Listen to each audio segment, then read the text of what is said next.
So, guys, I think if we learned anything this week, it's that Defense Secretary Pete Hegseth likes the app Signal. Guys, we'll talk a little bit later about the problems with this, but I just wondered, is there an app that you have this kind of devotion to that you would go to such lengths to make sure that you have at all times? Duolingo would like me to have that kind of devotion. I like that They really harass me. I think this is an internet meme. They harass everyone. They make you feel really guilty for not practicing Spanish. But Can't you just turn off the notifications? You probably can, but I have not. Okay, maybe just a recommendation. You could do that. Yeah, maybe there's some weird self-conscious sort of punishment going on there. But in short, no, I can't imagine being that devoted to an app. Dan, what do you think? Aren't we supposed to say Washington Post? The Washington Post app is a great app, and I hope that people are also addicted to that. Dan wins.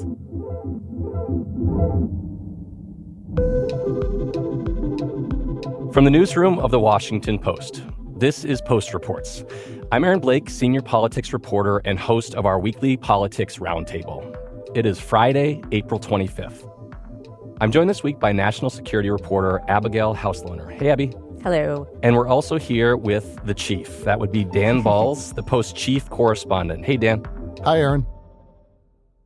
So today we're going to be digging into Defense Secretary Pete Hegseth's mounting problems and the quote-unquote total chaos at the Pentagon. Less than 3 months into a job that many critics said the former Fox News host was not qualified for, we'll talk about whether his days are numbered and what happens next. We're also going to be talking about the politics of immigration, an issue that is really setting the tone for Donald Trump's feuds with the courts. And there are some signs that the American people are cooling on his handling of deportations. And later in the show, we'll touch on the latest on Trump's efforts to fill a major campaign promise, which is to end the war in Ukraine.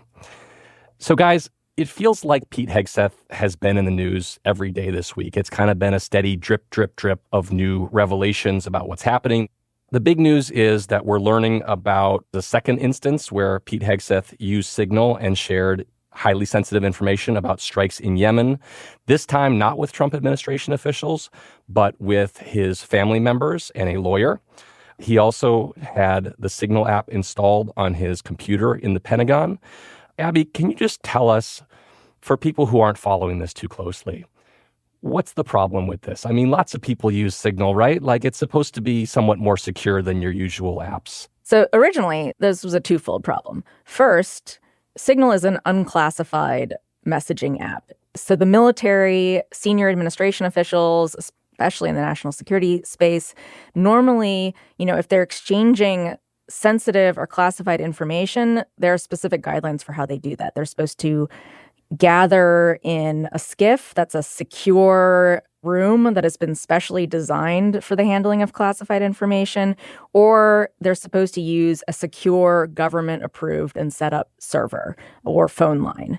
And so Signal inherently is not part of that, and that means that is already going outside of preset guidelines and communication lines that are set up to prevent, the eavesdropping of a foreign power or to prevent leaks and so on. The other, sort of big problem with Hegseth's Signal use was that in this first sort of scandal that came to light, he accidentally, or someone on the chat, accidentally copied a journalist from The Atlantic on Jeffrey Goldberg. We likely would never have even learned about his use of Signal to share these secretive military plans had National Security Advisor Mike Waltz not included inadvertently a journalist on the chat. Mm-hmm. And what is the White House and what are Defense Secretary Pete Hegseth saying about this? So the administration's line or approach has been to try to minimize this through multiple arguments. One, they say, no harm done. This was the sort of the early response. So what? Okay, so they shared some information about a planned strike. It got out, but you know what? Nothing bad happened. We hit the Houthis. The Houthi militant group is who they were targeting in Yemen. And, that was a success. So how can you possibly complain about, what got out? And we won't make this mistake again, which obviously is now kind of called into question again with the revelation that there were more signal chats that Hegseth shared information about these strikes on. They've also said, they've claimed somewhat implausibly to national security experts that this information was unclassified. That sort of flies in the face of everything that we know about how, impending military operations or information about that is handled. Most people think it's very highly unlikely that this was unclassified, but Hegseth has the authority to declassify Defense Department information. And then the other tactic that they've really leaned into this past week is to just blame the media, to wrap this entire thing, these multiple reports about signal use, all of this they've tried to wrap up as, this is the liberal media, biased fake news media that is just trying to undermine the Trump administration, trying to paint Hegseth in this negative light.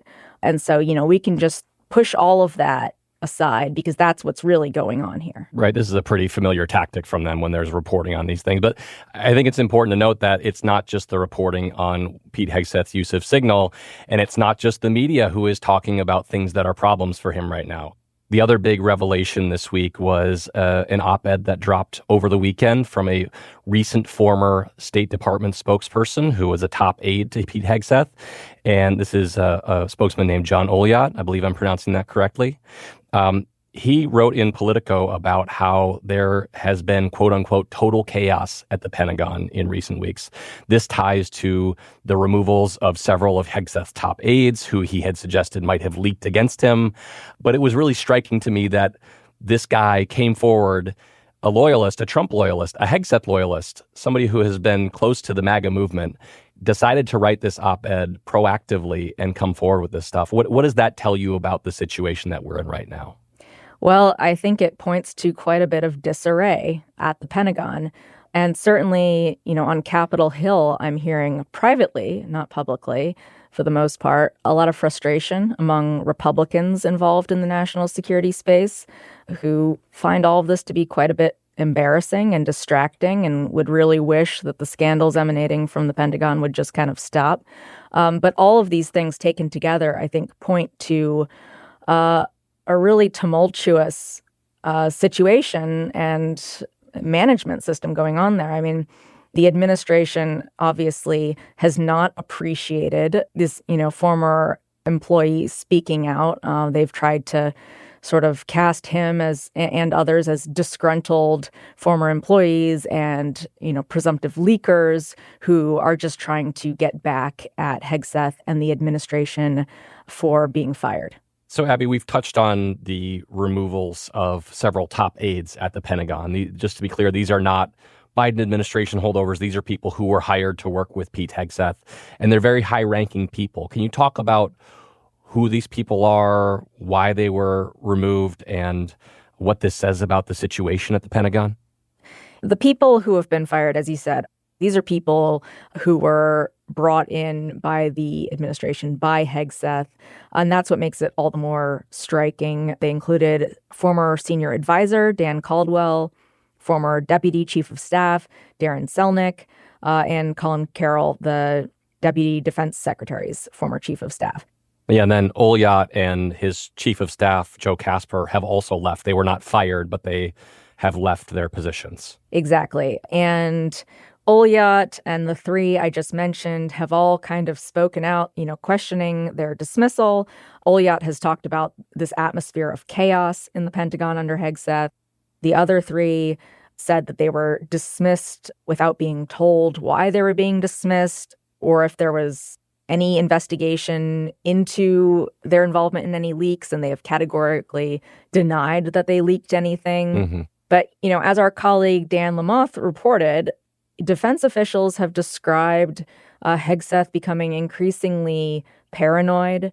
He has a diminishingly small group of people around him who he trusts. He pays a lot of attention, just like President Trump does, to his portrayal on television, on Fox News, and so on, what other people are saying about him.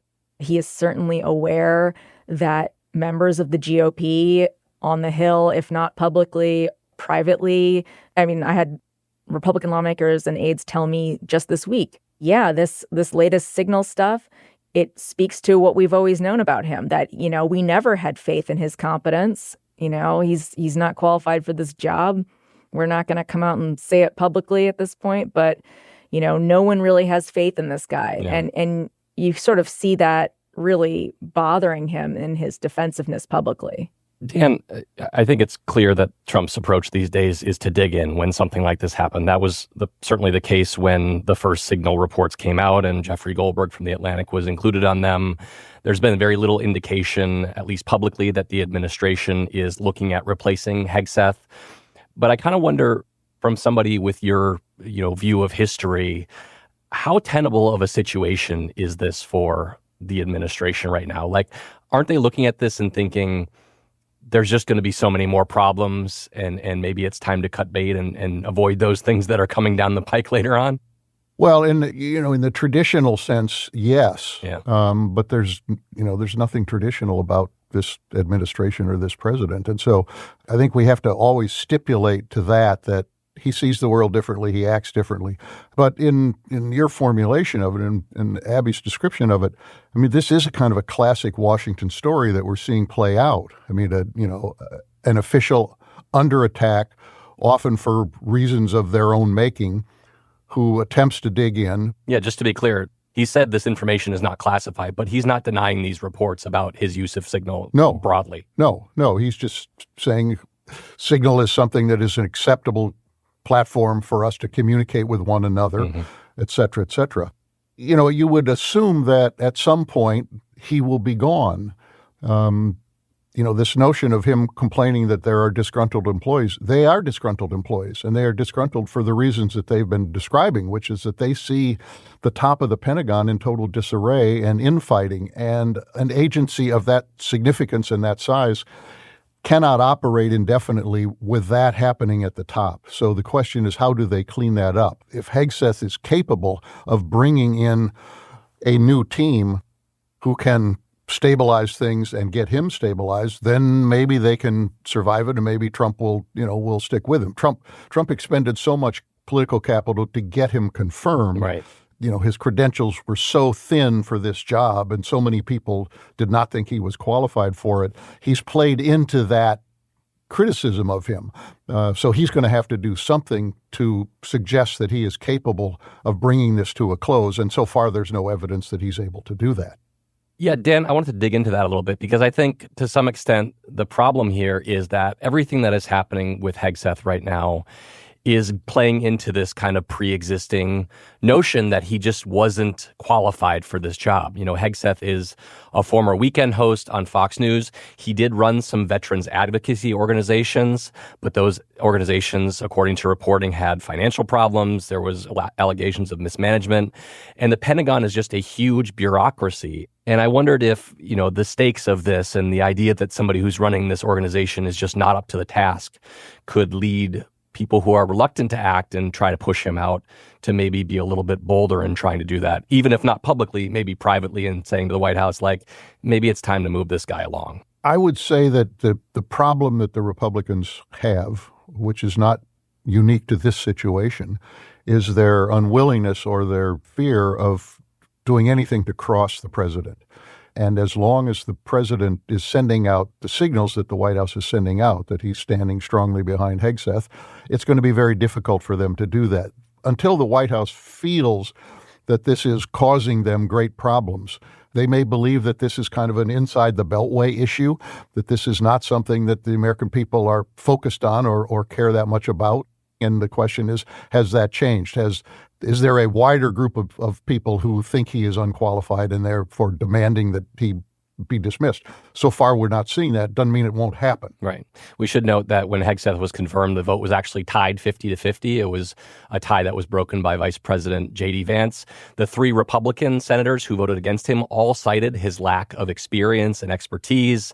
I should also note that we have seen at least one congressional Republican come forward and say that Hegseth should be pushed out. This is Congressman Don Bacon, who represents a swing district in Nebraska. I think we have a clip of that here. Well, I wouldn't tolerate it. I would hold him accountable and I'd fire him.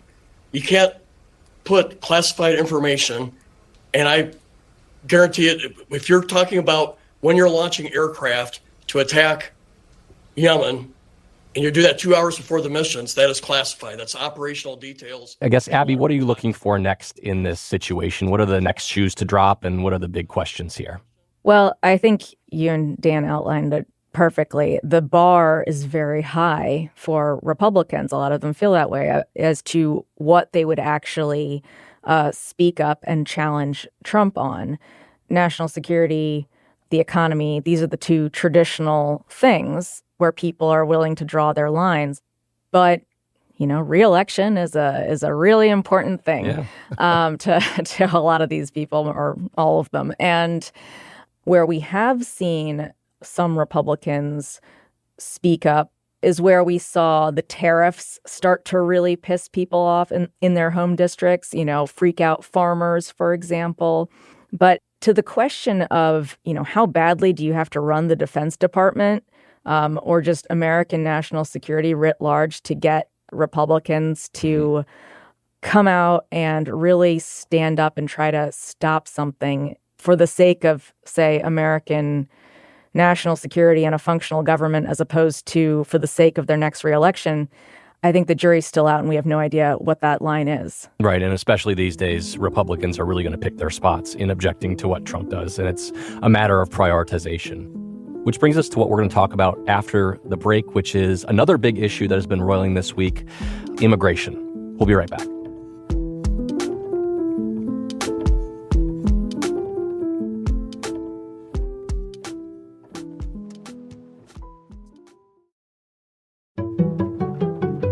I'm Sally Jenkins, and I'm a sports columnist and feature writer for The Washington Post.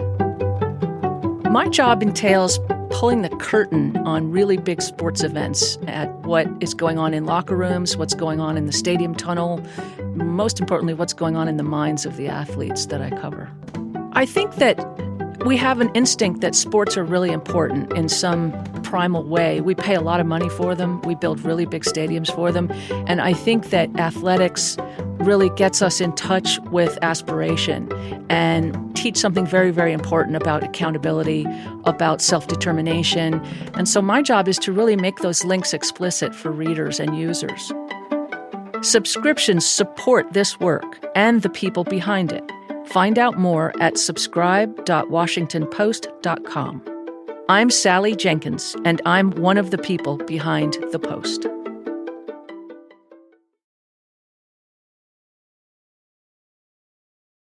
So, Dan, I want to shift gears to talk about another issue that has been building for weeks, really, and that's President Trump's deportations. Of course, he has long focused on this as a winning issue for him. It was something that the American people seemed to like and voted for him accordingly in the 2024 election. But I think it's safe to say their tolerance for what they're seeing is being tested right now. The administration has taken a number of efforts that at the very least challenge the legal guardrails that are around what they can do when it comes to deporting people. And the most significant case where this has come to the forefront is, of course, Kilmar Abrego Garcia. This is a man who was wrongly deported to El Salvador. The administration has acknowledged he was wrongly deported, at least in legal filings. And I know that you've written some about this clash over deportations and what it says about the rule of law. Can you just kind of catch us up on the stakes of what this is about? Because this isn't just about Kilmar Abrego Garcia or even deportations more broadly, right? This is a bigger issue about Trump and the courts. Yeah, let's step back, for just 1 second. As you alluded to, one of the reasons that Donald Trump won the election was over the issue of immigration, and this sense on the part of a lot of Americans that things had gotten completely out of control on the border and that the Biden administration had completely fumbled that issue. Right. There was an influx of migrants, huge influx over of the migrants. last 4 years. Yes. Now, that began to come down in the final months of the Biden administration, but nonetheless, the perception was there. And Trump promised to do something about that, and on that front, they've been successful. They also had support for the broad policy of deporting people who are here illegally, particularly if they have a criminal record. Mm-hmm. There was broad support for that. But in practice, what the Trump administration has done is gone beyond, I think, where the public thought they would go in doing things that have gotten them into a clash with the courts. And Kilmar Abrego Garcia is the prime case of that. Mistakenly deported.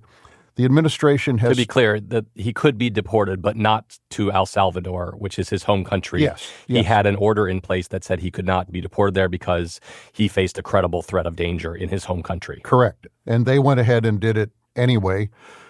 So now it's in the courts, and the judge has ordered them repeatedly, the federal district court judge in Maryland has ordered them repeatedly to make efforts to try to bring him back. This went to the Supreme Court. The Supreme Court agreed with the federal district judge, but also said the judge has to, in some way, clarify exactly what they want the administration to do, because the administration is owed deference in the conduct of foreign policy. The White House and the administration has taken that and flipped the meaning of the court case and said the Supreme Court completely agrees with us. We can do basically whatever we want because it's foreign policy.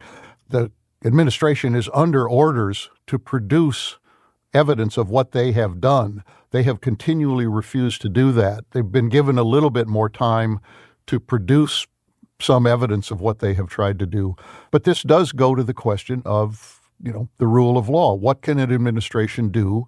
Can they defy the courts? And so far, they would say they are not defying the courts. They are simply using the legal machinery to drag this out. But the evidence is that they are unwilling to comply with the judge's orders to bring back Abrego Garcia. How this plays out, we don't know. But what this has started to do in public opinion is erode the support that the administration has had for the broader policy of deportations. Yeah, I'm really glad that you brought that up, because we actually just had a new poll from the Washington Post, from ABC News and Ipsos that came out just today. It tested Trump on immigration and found 46% approved, but 53%, a majority, disapproved. So pretty much every poll that I've seen now this week actually shows Trump in the negative on immigration. And just to underscore this, this was like his best issue early on, as other numbers have fallen away. The other thing I was struck by is there's another poll this week from Fox News, which did its first big look at 100 days of the Trump administration. It tested Trump on both border security and immigration. Now, those are two issues that we generally talk about as being synonymous. But while Trump was plus 15 on border security, he was actually -1 on the broader topic of immigration. And so I think that really speaks to the idea that people really see what's happening with these deportations, and it is rubbing them the wrong way to some degree. Do you think that's a fair assessment? Yeah, I do think that's a fair assessment. And you're right. I mean, as long as he was able to keep the focus on border security, he had high ground. But the minute he begins to implement a policy to undo things that have happened over many, many years. I mean, the arrival of people who've come here undocumented, didn't start during the Biden administration. I mean, it's been here for decades. And as we've looked at polling over the years, there's been general support for people who have been here for a very long time and are assimilated into their communities, that they should be provided a path to at least legalization, if not citizenship. But Trump tried to flip that whole debate with a very hardline attitude, and frankly, it was successful for him in 2016. It was successful for him in 2024. But once he went as far as he's done in office in this term, it's reversing on him, and so they've kind of gotten themselves into a difficult box that they're struggling to get out of. I think the polling is really interesting, and we have seen some movement. But we also saw, I think, starting about last week, some Democrats start to worry a little bit that they were aligning too much with the cause of Kilmar Abrego Garcia. And we saw people like California Governor Gavin Newsom come out and say, Democrats, maybe we should be a little bit careful here that we're giving the administration the issues that they want, that we're lining up with undocumented immigrants.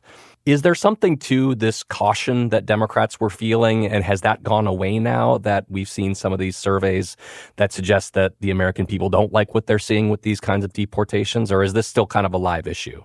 I do think it's a live issue, and I think it's one that the Democrats have to be very mindful of and not get lost in the moment when they see the case of Mr. Abrego Garcia and ignore the larger problem, which is that over time, the voters have not trusted Democrats on immigration. I recall a conversation I had with somebody who served in the Biden administration before they went into the Biden administration. This was back in 2018, who said Democrats have a basic problem on the immigration issue. We don't know how to answer the entry question, which is, if someone comes across the border illegally, what do you do? And he said, we don't have a clear answer. I had a conversation this week with somebody who had worked in the Biden administration and is familiar with some of the policies that they were doing on Homeland Security.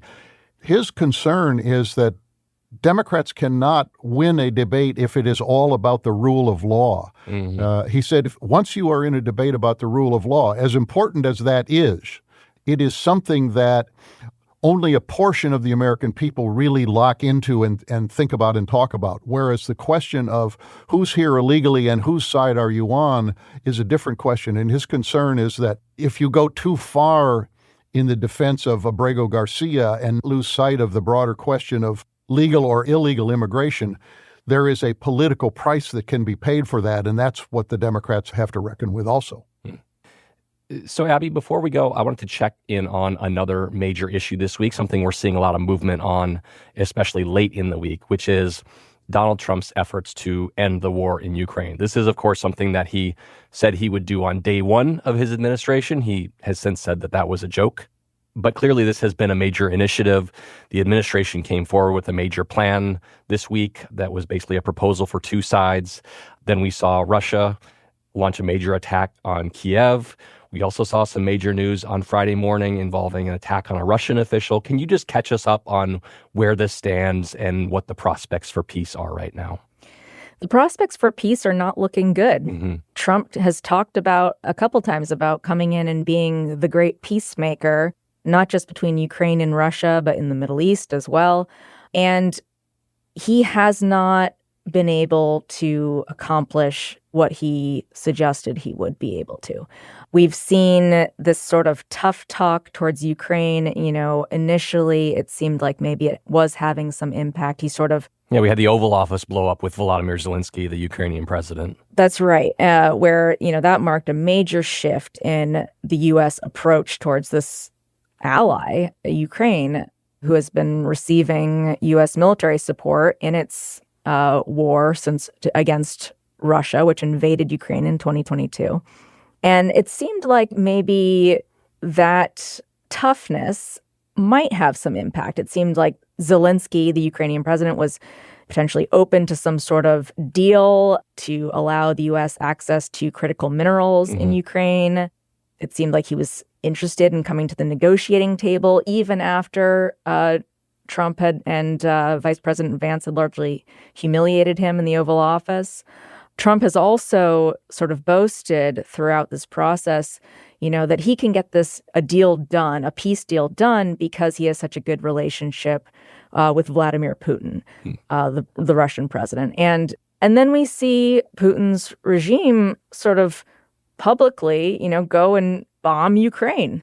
Obviously, you know, these actions sort of speak louder than words, and it puts the administration in a really tough spot. And you saw this rather rare rebuke from Trump, where he actually posted on social media, "Vladimir, stop," after the latest Russian bombardment. Yeah, I was really struck by that, too, because I'm somebody who's written often about Trump's kind of weird posture towards Russia. It's very much not in line with traditional American policy, which regards Putin as a thug and somebody who you really can't deal with or trust.